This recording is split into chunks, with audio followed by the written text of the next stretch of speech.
दोस्तों आज की इस वीडियो में हम साइंस जीके से संबंधित महत्वपूर्ण प्रश्नों को पढ़ेंगे जो आपके एग्जाम के लिए काफ़ी ज़्यादा इम्पोर्टेंट है। और मैंने आपके लिए सभी क्वेश्चन सेलेक्टेड और इम्पोर्टेंट दिए हैं, साथ ही पिछली परीक्षाओं में पूछे हुए प्रश्नों को भी मैंने लिया है।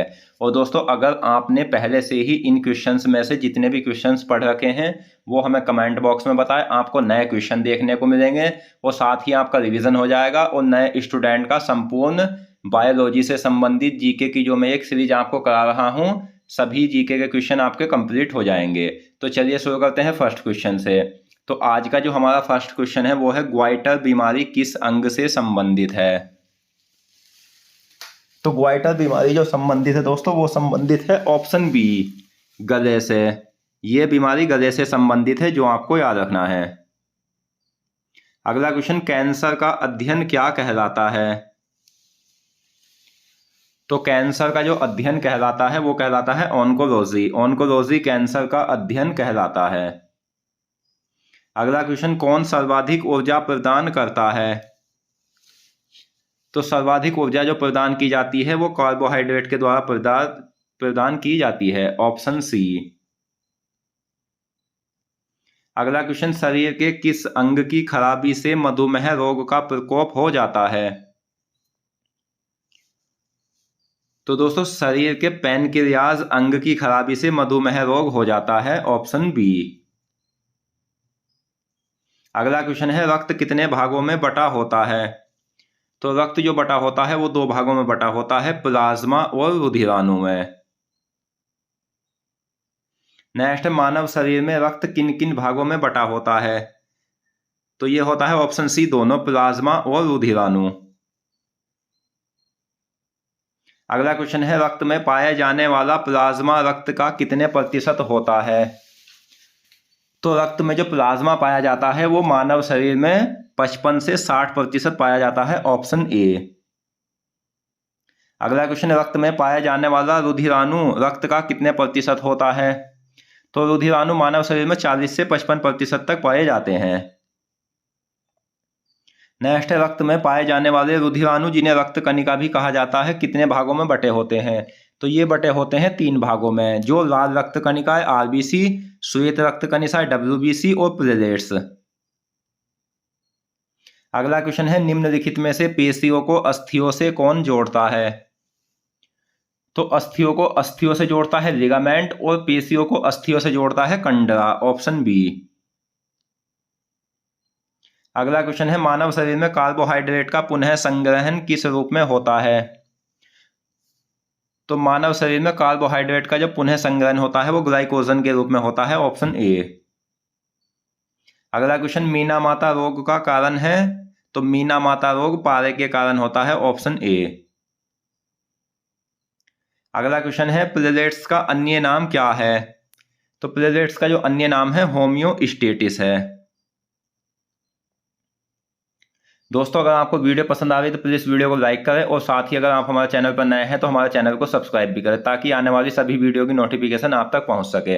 और मैं आपको बता दूं, मैं जो आपको ये बायोलॉजी से संबंधित क्वेश्चन सीरीज करा रहा हूं, इसमें दोस्तों कई किताबों का अध्ययन करके तथा पिछली सभी परीक्षाओं जैसे रेलवे का एग्जाम हुआ, SSC एग्जाम हुआ, पुलिस एग्जाम हुए, जितने भी एग्जाम में बायोलॉजी से संबंधित क्वेश्चन पूछे हुए हैं वो सभी के सभी क्वेश्चन मैंने इस वीडियो में रखे हैं, यानी इन क्वेश्चन सीरीज में रखे हैं।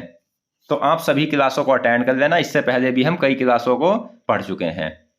नेक्स्ट, मानव नेत्र के रेटिना पर प्रतिबिंब कैसा बना होता है। तो मानव नेत्र के रेटिना पर जो प्रतिबिंब बना होता है वो वास्तविक और उल्टा होता है। नेक्स्ट, प्रोटीन बनाने के लिए कितने अमीनो अम्ल आवश्यक होते हैं। तो प्रोटीन बनाने के लिए कुल 20 अमीनो अम्ल आवश्यक होते हैं, ऑप्शन बी। मानव शरीर का एकमात्र अंग जो पुनः विकसित और सृजित किया जा सकता है वो कौन सा अंग होता है। तो वो होता है यकृत, ऑप्शन ए, जो मानव शरीर में पाई जाने वाली सबसे बड़ी ग्रंथि है। इसका वजन 1.5 से 2 किलोग्राम होता है। चिकित्सा शास्त्र के जनक कौन कहलाते हैं। तो चिकित्सा शास्त्र के जनक कहलाते हैं हिप्पोक्रेटस। अगला क्वेश्चन, ज्वर बुखार किस रोग के लक्षण है।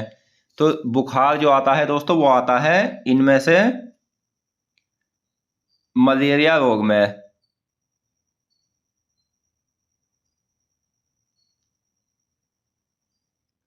नेक्स्ट, शरीर में ऊतकों का निर्माण किसके द्वारा होता है? तो शरीर में ऊतकों का जो निर्माण होता है वो प्रोटीन के द्वारा होता है, ऑप्शन ए। अगला क्वेश्चन है, कार्बोहाइड्रेट के अलावा हमारे आहार में ऊर्जा का प्रमुख स्रोत क्या है? तो दोस्तों, मानव शरीर में कुल 7 प्रकार के पोषक तत्व पाए जाते हैं, जिनमें कार्बोहाइड्रेट, वसा, प्रोटीन, खनिज, लवण, जल, इस तरह से कार्बोहाइड्रेट के अलावा हमारे शरीर में ऊर्जा का एक और अन्य स्रोत है, वो है वसा, ऑप्शन बी। टाइफाइड, जिसे मियादी बुखार भी कहा जाता है, कौन सा अंग खराब होता है? तो टाइफाइड बुखार में दोस्तों जो फर्क पड़ता है वो आंतों पर पड़ता है, ऑप्शन बी। नेक्स्ट है, रुधिर परिसंचरण तंत्र की खोज किसने की थी? तो रुधिर परिसंचरण तंत्र की जो खोज की थी वो की थी विलियम हॉर्वे ने। अगला क्वेश्चन, मांसपेशियों में पाई जाने वाली प्रोटीन कौन कौन सी होती है? तो मांसपेशियों में पाई जाने वाली जो प्रोटीन होती है वो 2 होती है, एक्टिन और मायोसिन, ऑप्शन बी और सी दोनों। अगला क्वेश्चन है, विटामिन ए प्रचुर मात्रा में किस में पाया जाता है? तो विटामिन ए का जो वैज्ञानिक नाम है वो है रेटिनॉल, और विटामिन ए की कमी से रतौंधी रोग हो जाता है, और यह सबसे ज़्यादा जो पाया जाता है वो गाजर में पाया जाता है, ऑप्शन बी। नेक्स्ट है, किस विटामिन की कमी से बच्चों के अंगों की अस्थियां मुड़ जाती है? तो वो है ऑप्शन बी, विटामिन डी, जिसे हार्मोन भी कहा जाता है। यह सूर्य से भी प्राप्त होने वाला विटामिन है। नेक्स्ट है, किसकी कमी से एनीमिया रोग होता है? तो एनीमिया रोग में जो है दोस्तों वो आरबीसी की कमी हो जाती है, तो ये होता है लोहा की कमी से। कौन सा पोषक तत्व थायराइड ग्रंथि के सामान्य संचालन हेतु आवश्यक है? तो वो है आयोडीन, ऑप्शन ए। सबसे बड़ी संधि कौन सी होती है? तो सबसे बड़ी संधि होती है जानु संधि। अगला क्वेश्चन, मानव खून में प्लेटलेट्स कितनी होती है? तो मानव खून में जो अगर हम प्लेटलेट्स की बात करें तो वो होती है 2.5 लाख प्रति घन। और मानव शरीर में प्लेटलेट्स का कार्य क्या होता है? तो क्षतिग्रस्त भाग से बहते हुए रक्त का थक्का जमाना।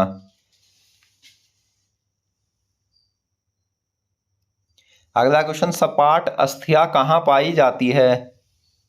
तो सपाट अस्थियां जो पाई जाती है वो खोपड़ी में पाई जाती है, ऑप्शन बी। नेक्स्ट, यकृत में कौन सा विटामिन संचित होता है? तो यकृत में विटामिन संचित होता है विटामिन ए।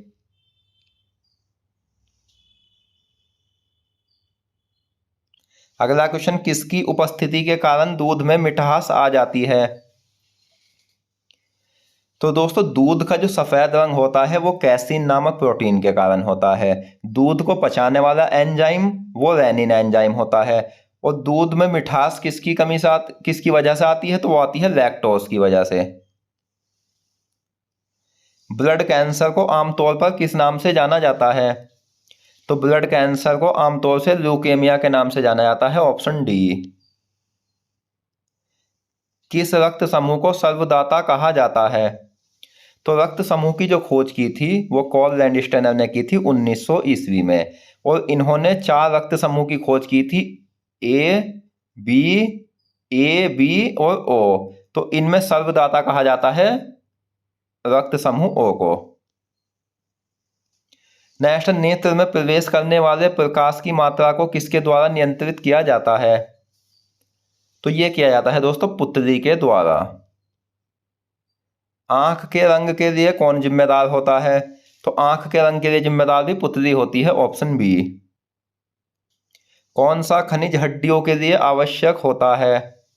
तो हड्डियों के लिए आवश्यक खनिज होता है कैल्शियम। मानव शरीर का सबसे कठोर भाग होता है? तो मानव शरीर का सबसे कठोर भाग दांत का वर्क होता है, जिसे इनेमल भी कहा जाता है। घातक रक्तचाप जिस एनीमिया किस विटामिन की कमी से होता है?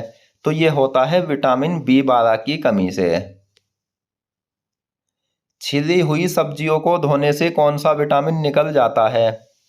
तो छिली हुई सब्जियों को धोने से विटामिन सी निकल जाता है। विटामिन सी सबसे ज़्यादा खट्टे फलों में पाया जाता है और इसका वैज्ञानिक नाम है एस्कॉर्बिक अम्ल। विटामिन सी की कमी से स्कर्वी रोग हो जाता है जिसमें मसूड़ों से खून आता है। नेक्स्ट, पीलिया बीमारी किसके कारण होती है? तो पीलिया जो बीमारी होती है वो विषाणु द्वारा होती है और यह यकृत को प्रभावित करने वाली बीमारी है। कोबाल्ट किस विटामिन में पाया जाता है? तो कोबाल्ट पाया जाता है विटामिन B12 में। किस रक्त समूह को सार्वभौमिक ग्राही कहा जाता है? तो सार्वभौमिक ग्राही कहा जाता है AB को। रक्त में प्लेटलेट्स का पता किस परीक्षण से चलता है? तो ये चलता है CBC जांच द्वारा। रीढ़ का अन्य नाम क्या है? तो दोस्तों, रीढ़ में जो होती है वो 33 हड्डियां होती है और रीढ़ को अन्य नाम मेरुदंड के नाम से भी जाना जाता है। दंत वल्क जिसे दंत इनेमल भी कहा जाता है किसका बना होता है? तो ये बना होता है कैल्शियम फास्फेट का। डिप्थीरिया बीमारी किस अंग से संबंधित है? तो डिप्थीरिया बीमारी संबंधित है गले से, ऑप्शन बी। कीड़ों का अध्ययन क्या कहलाता है? कीड़ों का अध्ययन कहलाता है एंटोमोलॉजी।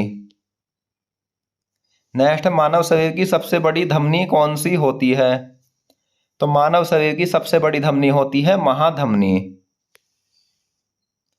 मानव शरीर की वह धमनी जो हृदय के बाएं निलय से आरंभ होती है तो वो होती है महाधमनी। किस धमनी से ऑक्सीजन युक्त रक्त सारे शरीर के ऊतकों में ऑक्सीजन का संचरण करता है? तो ये होता है महाधमनी से। अगला क्वेश्चन है, वह धमनी जो दैहिक व फुफ्फुसीय रक्त परिवहन करती है? तो वो धमनी होती है महाधमनी।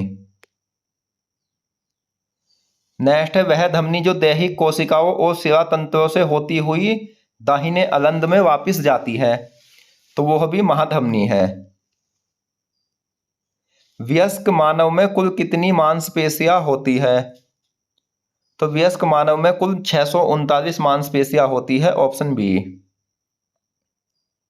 मनुष्य में ताप नियमन को किसके द्वारा नियंत्रित किया जाता है? तो ताप नियमन को जो नियंत्रित किया जाता है वो हाइपोथैलेमस ग्रंथि द्वारा नियंत्रित किया जाता है। और ये हाइपोथैलेमस जो ग्रंथि होती है किस श्रावण का नियंत्रित करती है? यानी हाइपोथैलेमस किस ग्रंथि के श्रावण का नियंत्रित करती है? तो पिट्यूटरी ग्रंथि के। भूख, प्यास, ताप, गुस्सा, खुशी, संभोग आदि क्रियाओं का नियंत्रण किस ग्रंथि द्वारा किया जाता है? तो यह किया जाता है पिट्यूटरी ग्रंथि द्वारा। ECG किस अंग से संबंधित परीक्षण है? तो ECG जो परीक्षण संबंधित है वो हृदय से है। अगला क्वेश्चन है, सामान्य आंख के लिए स्पष्ट दृष्टि की न्यूनतम दूरी क्या होती है? सही आंसर है 25 सेंटीमीटर। मानव की आंख किस सिद्धांत पर काम करती है? तो मानव की आंख काम करती है प्रकाश के अपवर्तन पर। दूध का pH मान कितना होता है? तो दूध का pH मान होता है 6.6। यौन संबंधों द्वारा फैलने वाला रोग कौन सा है? तो वो है एड्स जो कि विषाणु द्वारा होता है। भ्रूणीय अवस्था में आरबीसी का निर्माण कहाँ होता है? तो दोस्तों, सामान्य अवस्था में जो आरबीसी का निर्माण होता है वो अस्थि मज्जा में होता है, मृत्यु प्लीहा में होती है। और भ्रूणीय अवस्था में प्लीहा और यकृत इन दोनों में आरबीसी का निर्माण होता है। यूरिया का निर्माण कहाँ होता है? तो ये होता है यकृत में। मानव मस्तिष्क का वजन कितना होता है? तो मानव मस्तिष्क का वजन होता है 1200 से 1400 ग्राम। सामान्य व्यक्ति के रक्त में हीमोग्लोबिन की औसत मात्रा कितनी होती है? तो हीमोग्लोबिन की मात्रा रक्त में 15 ग्राम होती है 100 ml पर। मानव शरीर का केंद्रीय सूचना एवं प्रसारण अंग कौन सा होता है? तो ये होता है मस्तिष्क। थायराइड ग्रंथि किस अंग में पाई जाती है? थायराइड ग्रंथि पाई जाती है गले में। अगला क्वेश्चन, सामान्य मानव शरीर को प्रतिदिन कितनी आयोडीन की मात्रा की आवश्यकता होती है? तो 100 से 150 ग्राम माइक्रोग्राम आयोडीन की। उच्च रक्तदाब जो 120 प्रति 90 होता है क्या कहलाता है? तो उच्च रक्तदाब कहलाता है हाइपरटेंशन। वह एकमात्र पेशी जो दोनों सिरों पर जुड़ी नहीं होती कौन सी होती है? जीभ। हड्डी का अध्ययन क्या कहलाता है? तो हड्डी का अध्ययन कहलाता है अस्थि विज्ञान। नेक्स्ट, किसकी कमी से बौनापन, विकलांगता और भेंगापन रोग हो जाता है? तो ये होता है आयोडीन की कमी से। शरीर की सबसे मजबूत हड्डी कौन सी होती है? तो जबड़े की हड्डी शरीर की सबसे मजबूत हड्डी होती है। निम्न दाब जिसे 100 प्रति 50 कहा जाता है क्या कहलाता है? तो ये कहलाता है हाइपोटेंशन। अगला क्वेश्चन है, सबसे लंबी हड्डी कहाँ पाई जाती है? तो सबसे लंबी हड्डी जांघ में पाई जाती है जिसका नाम फीमर है। तो दोस्तों आज की इस वीडियो में हमने साइंस जीके से संबंधित महत्वपूर्ण प्रश्नों को पढ़ा और ये सभी के सभी क्वेश्चंस काफ़ी ज़्यादा इंपॉर्टेंट है। इससे पहले भी हम कई क्लासों में पढ़ चुके हैं, तो उन क्लासों को भी आप अटेंड कर लेना और आप सभी क्लासों को क्रम से अटेंड करोगे तो उसके बाद आपको कोई किताब लेने की भी आवश्यकता नहीं होगी और आप कोई क्वेश्चन एग्जाम में गलत भी नहीं कर पाओगे। मिलते हैं नेक्स्ट वीडियो में। धन्यवाद।